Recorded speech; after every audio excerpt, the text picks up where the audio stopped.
弟兄姊妹平安，今天是2023年的2月13号。今天的经文是诗篇119篇9到16节，出埃及记第20章第1节到21节，雅各书第1章第2节到第8节。今天要跟大家分享的主题是信心的智慧。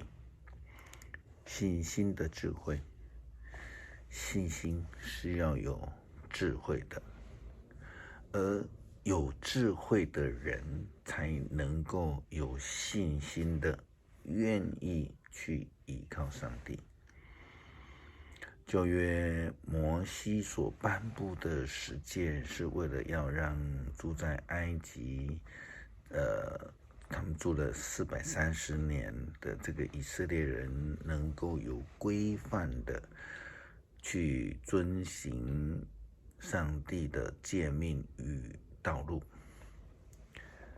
那能够有这样的一个原则之下呢，他们才能慢慢建立一个有智慧的生命。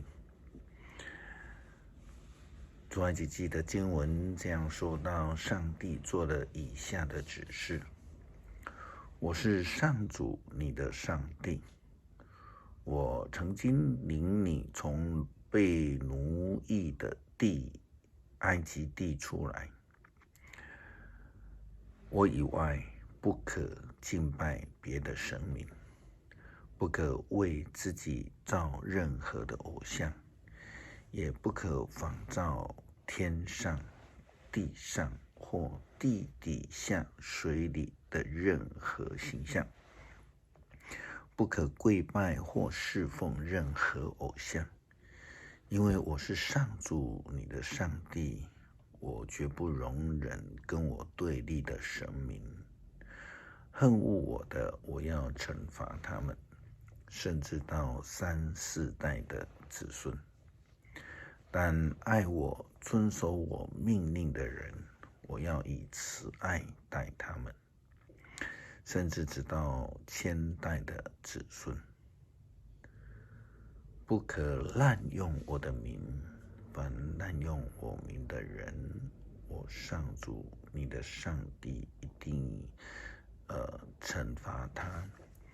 要谨守安息日为圣日，你有6天可以工作，第7天是分别归我上主你上帝的安息日。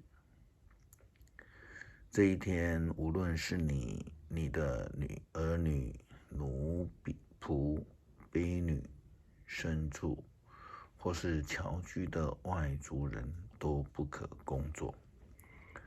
我上主在6天里创造了天、地、海和其中万物，但在第7天休息。因此，我上主赐福安息日，定为圣日。要孝敬父母，好使你在我要赐给你的土地上享长寿。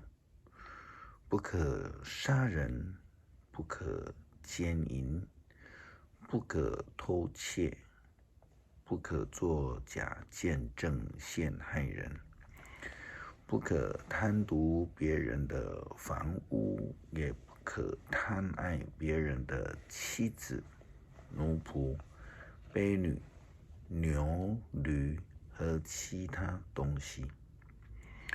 一个有智慧的信仰者就会避免诫命当中所禁止的事情，就像从这个第6诫以后所说的，你不可杀人啊，不可奸淫啊，不可偷盗啊，不可作假见证害人啊，不可贪渎别人的房屋啊，这样的等等的事情。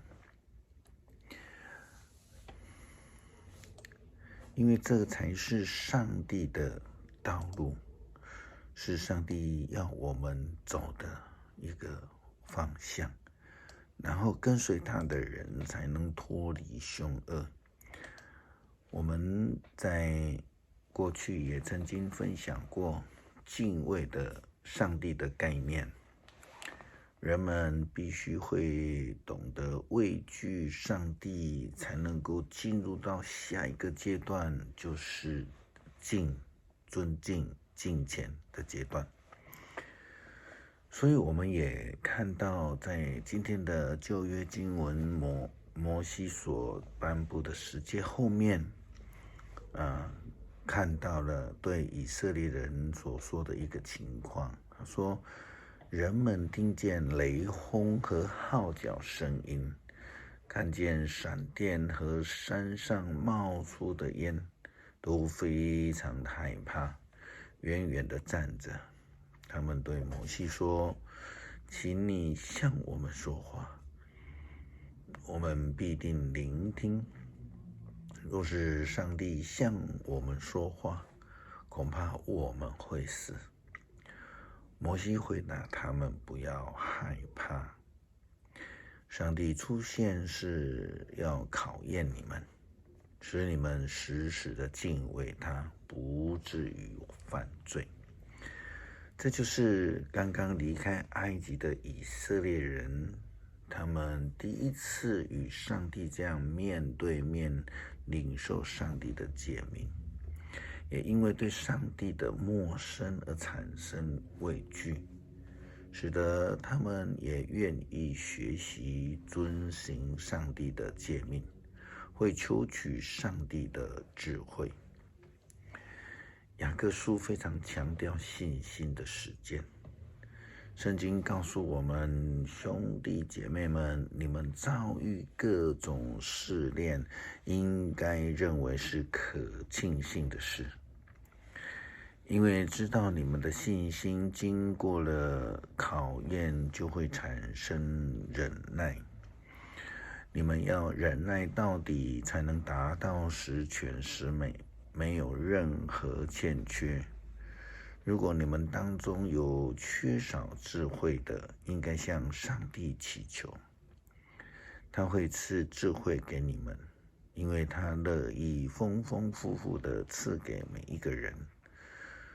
不过你们要凭着信心求，不可有丝毫的疑惑。疑惑的人好像在海中的波浪，被风吹动，翻腾不已。这样的人三心两意，摇摆不定，别想从主那里得到什么。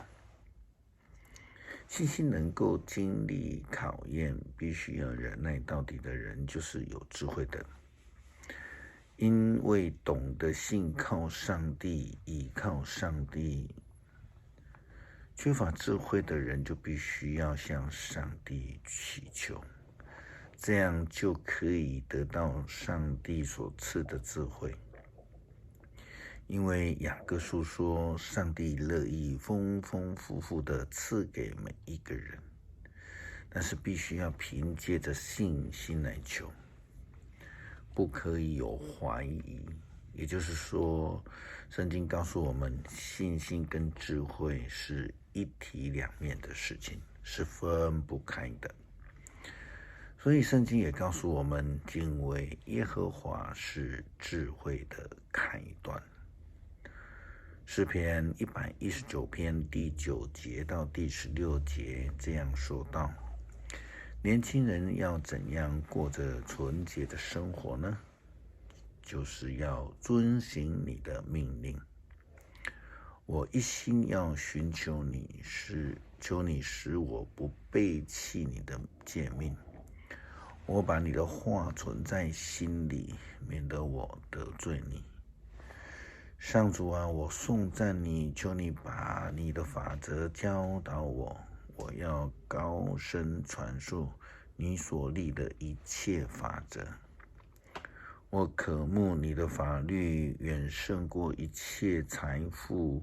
我学习你的教导，我慎思你的训诲。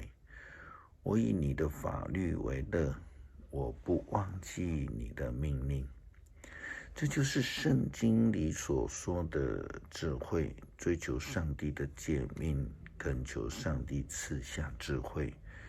凭借着我们坚定的信心，如果基督徒懂得在生活中坚定的依靠上帝，祈求上帝的智慧，寻求上帝的智慧是非常重要的。能够艰辛地走在上帝的道路上，就必能得救。因为上帝是我们唯一的依靠，唯一的盼望。这个世界上没有赐下任何一个别的拯救。有智慧的人就不会随意去追求其他的，只会愿意追求上帝的智慧，得到上帝的赏赐，能够正确的决定，追求唯一的盼望，这是基督徒所应当去追求的。感谢上帝赐给我们智慧，让我们懂得要全然的依靠上帝，去追求智慧，追求信心，并且愿意跟随上帝的脚踪来行，坚定我们的信心吧。感谢祷告，奉主耶稣基督圣名求，阿们。